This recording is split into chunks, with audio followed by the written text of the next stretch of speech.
Good morning to all of you. तो देखते हैं कि आज का करंट अफेयर क्या है। तो पहला देखते हैं कि उत्तर प्रदेश शिक्षा चयन आयोग ने के अध्यक्ष अब केवल आईएएस नहीं होंगे, एक इसमें परिवर्तन किया जा रहा है, एक इसमें अमेंडमेंट किया जा रहा है। तो इसको बोलते हैं Uttar Pradesh educational selection committee, English में बोलते हैं इसको। अब इसमें आईएएस भी हो सकते हैं, आईएफएस यानी Indian foreign services, sorry forest services. इसमें क्या है कि इसमें जो है क्या नाम है, प्रमुख सचिव के स्तर पर जो भी रह चुके हैं वो अब शिक्षा चयन आयोग के अध्यक्ष बन सकते हैं। पहले क्या था, केवल आईएएस इंडियन एडमिनिस्ट्रेटिव सर्विसेज यानी भारतीय प्रशासनिक अधिकारी ही केवल बन सकते थे। तो इसमें चयन किया सुधार के अधिनियम में सुधार किया जा रहा है। कैबिनेट में के 22 सर्कुलर में तो स्वीकृति मिल गई है, इसको पास कर दिया गया जब करके। दूसरा यह है कि कार्यरत बीएड, आप जानते हैं कि सुप्रीम कोर्ट का निर्णय आया था कि ऐसे जो अभ्यर्थी जो भी शिक्षक हैं जो बीएड तो किए हैं लेकिन पूर्ण कोर्स नहीं किया है, तो वो 1 से लेकर के 5 तक के लिए एलिजिबल नहीं रहेंगे। उसके लिए माननीय न्यायालय ने कहा था कि अगर वो पूर्ण कोर्स कर लें तो वो एलिजिबल मान लिए जाएंगे, 6 मंथ का होगा। उसी पे आया है कि उत्तर प्रदेश सरकार ने पूर्ण कोर्स के लिए पोर्टल खोल दिया गया है, किनके लिए, जो कार्यरत टीचर हैं अभी जो कार्य कर रहे हैं यानी जो पढ़ा रहे हैं। तो 6 महीने का कोर्स होता है, ब्रिज कोर्स इसको बोलते हैं। पोर्टल खुल गया है ऑनलाइन, राष्ट्रीय मुक्त विद्यालयी शिक्षा संस्थान the national institute of the open schooling पे जाकर के रजिस्ट्रेशन करेंगे और यहीं से इनका 6 महीने का ऑनलाइन सर्टिफिकेट मिलेगा। कोर्स इनको करना पड़ेगा। पहला चरण जो है दिसंबर से शुरू होगा, 30 मई 2026 को पूरा हो जाएगा। माना जा रहा है कि लगभग 30,000 शिक्षक इसमें जो है को पढ़ना पड़ेगा इसके तहत, क्योंकि ये कार्यरत हैं अभी। तीसरा है कि 84 ऐसा मान लीजिए 84 स्वतंत्रता सेनानियों की आखिरी कड़ी, मतलब 84 स्वतंत्रता सेनानी थे जिसमें से आखिरी कड़ी माना जा रहा था राम विचार पांडे जी को। इनका भी निधन हो गया है, ये 98 वर्ष की उम्र में इनका निधन हुआ। ये बलिया जिले के थे। ऐसा माना जाता है कि जब बलिया में कुछ दिन के लिए आज़ाद हो गया था 1942 में, कुछ दिन के लिए अपने आप को बलिया ने आज़ाद घोषित कर दिया गया था, तो उसमें इनका योगदान था, बहुत बड़ा योगदान था। इवन माना जाता है कि गोवा को भी आज़ाद कराने में इनका योगदान था, तो इसलिए इम्पोर्टेंट है। इन्हें पुरस्कृत भी किया गया है। निर्यात प्रोत्साहन केंद्र, एक निर्यात प्रोत्साहन बोले तो एक्सपोर्ट प्रमोशन केंद्र सरकार ने शुरू किया है। 45,000 करोड़ रुपए का बूस्टर डोज दिया है। आपको इतना ध्यान रखना है कि इसमें 2 कैटेगरी में दिया गया है, एक्सपोर्ट प्रमोशन और क्रेडिट स्कीम यानी कि क्रेडिट गारंटी स्कीम।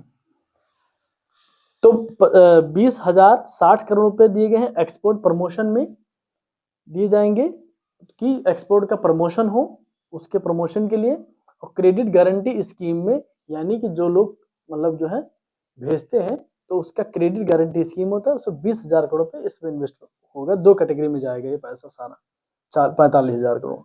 ठीक है, आगे देख, उसमें और भी छोटे छोटे प्रावधान हैं, वो बहुत मैटर नहीं करते। वो आप अगर आप मेंस में लिखना चाहते हैं तो उसको आप एक बार देख लीजिएगा, वैसे बहुत इंपॉर्टेंट है नहीं। अगर होता तो मैं बिल्कुल करवा देता, क्योंकि कहीं ना कहीं ये जो भी न्यूज आया ना इसका फिर से एक बार न्यूज आएगा, फिर जो छोटी छोटी योजनाओं में जो बांटा जाएगा तो उनको हम फिर से बता देंगे जैसे इस चर्चा में आएगा। 5वीं खबर देखते हैं कि बोत्सवाना से आएंगे 8 चीते। आपको पता है कि महामहिम राष्ट्रपति महोदया गई हैं बोत्सवाना, दौरे पे गई हैं, तो 8 चीते वहां से आएंगे, 8 चीते। ऐसा माना जाता है कि बोत्सवाना को चीतों का गढ़ माना जाता है। माना जाता है कि 7100 टोटल चीते हैं पूरी दुनिया में, जिसमें से 30% चीते केवल बोत्सवाना में ही हैं।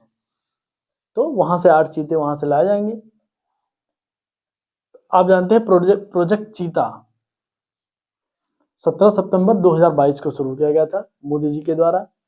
तो उसी के तहत यह भी कार्यक्रम चल रहा है, क्योंकि 1952 में विलुप्त घोषित कर दिया गया था इनको, एक्सट्रीम कैटेगरी में डाल दिया गया था इनको, इसीलिए इनकी संख्या बढ़ाई जा रही है भारत में।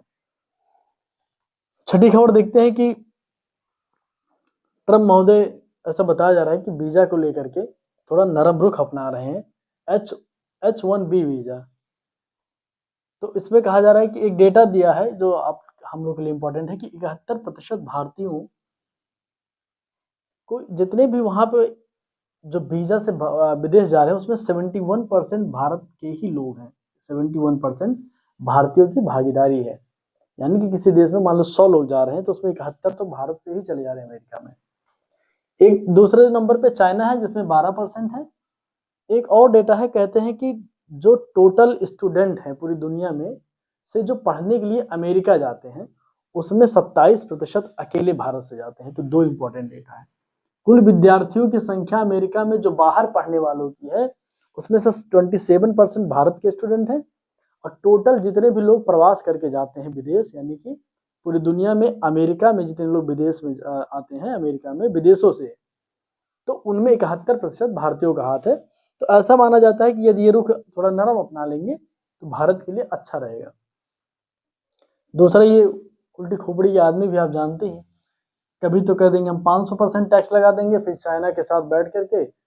अब आपको याद होगा कि जब ये अटैक हुआ था, अपना पहलगाम का अटैक हुआ था, उसी के बीच में ही चाइना और अमेरिका का ट्रेड वार जब चल रहा था तो उसमें बैठक हो रही थी। चाइना उठ के चला था मीटिंग से। ये बोल तो देते हैं कुछ भी, देखो देश यूएसए में कोई डाउट नहीं है, बहुत बड़ा देश है, लेकिन इंडिविजुअल ये मतलब अजीब ही टाइप का आदमी है। इंडिविजुअल आदमी ये बहुत डिस्टर्ब है, ये कुछ भी कहता है। मतलब अब ये कह रहा है कि वीजा कम कर देंगे, फिर ये कह रहा था अभी, कहा कि अमेरिका में भारत जो क्वालिटी है ना पढ़ने लिखो कम है अमेरिका में, अमेरिका के लोगों को कह रहा था।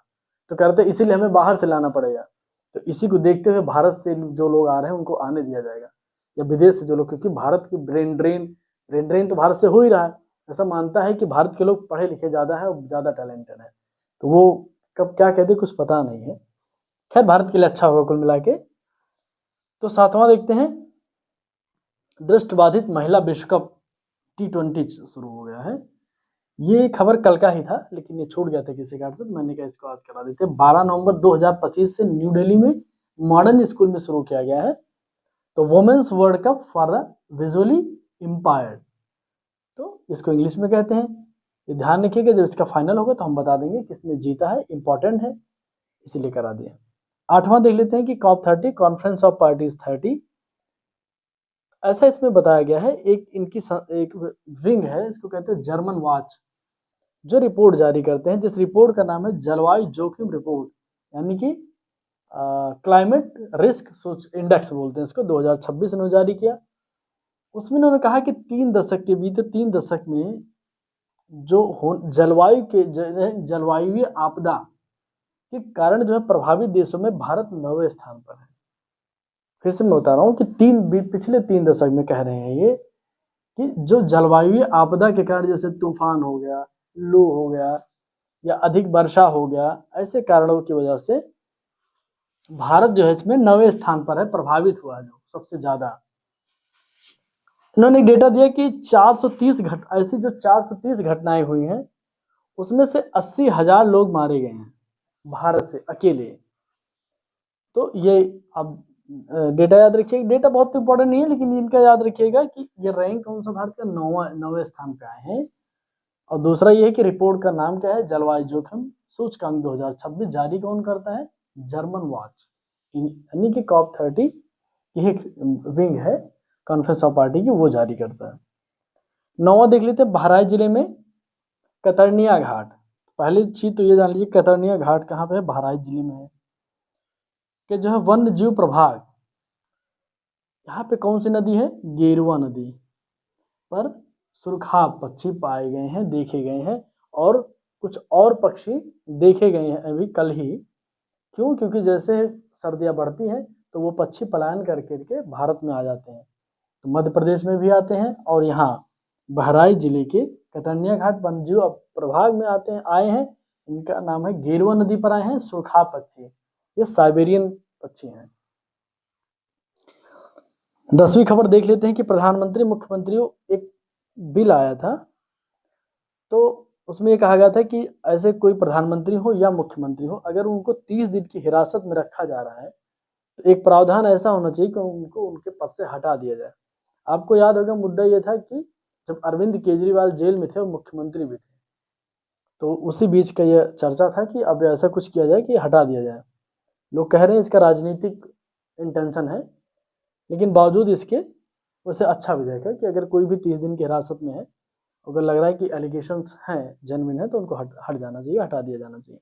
तो उस पर विधेयक संबंधी समिति को अध्यक्ष जो बनाया गया उनका नाम है अपराजिता सारंगी। अब आप मुझे कमेंट में ये बताइए कि अपराजिता सारंगी कहाँ की मेंबर ऑफ पार्लियामेंट है, किस स्टेट से आती है, किस जिले से आती है।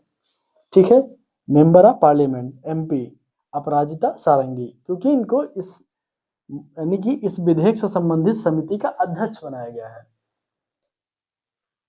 दूसरा ये कि विधेयक के सदस्य कितने हैं, तो इसमें जो है इस समिति में जो सदस्य बनाए गए हैं 21 लोकसभा से हैं और 10 राज्यसभा से हैं, टोटल 31 सदस्य हैं।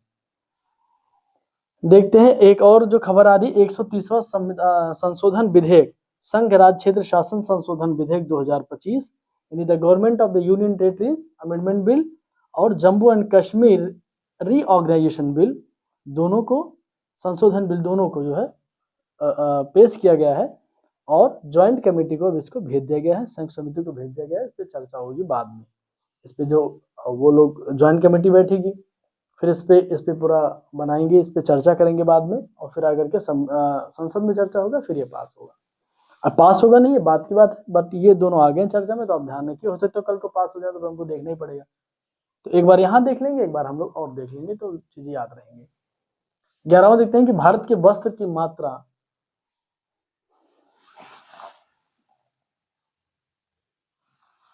मात्रा 111 देशों में बढ़ गई है। जो भारत अपने वस्त्र बनाता है, इसका एक्सपोर्ट 111 देशों में बढ़ गया है।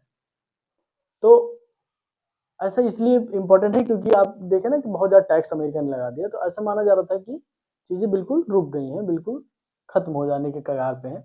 ऐसा बिल्कुल नहीं है। इवन ये भी है कि पिछले साल के कंपैरिजन में इस साल बढ़ोतरी हुई एक्सपोर्ट में। तो उन 111 देशों में जो सबसे अधिक जहां वृद्धि हुई है वो हांगकांग है, दूसरा मिस्र है और तीसरा सऊदी अरब है 12.5% के साथ जो एक्सपोर्ट हुआ है टोटल, उसमें परसेंटेज है इनका। तो अगली खबर देखते हैं कि टोक्यो बधिर ओलंपिक हो रहा है, डीफ ओलंपिक बोलते हैं इसको। तो इसमें जो भारत की ध्वजारोहक है उनका नाम है जर्लिन जयराचार।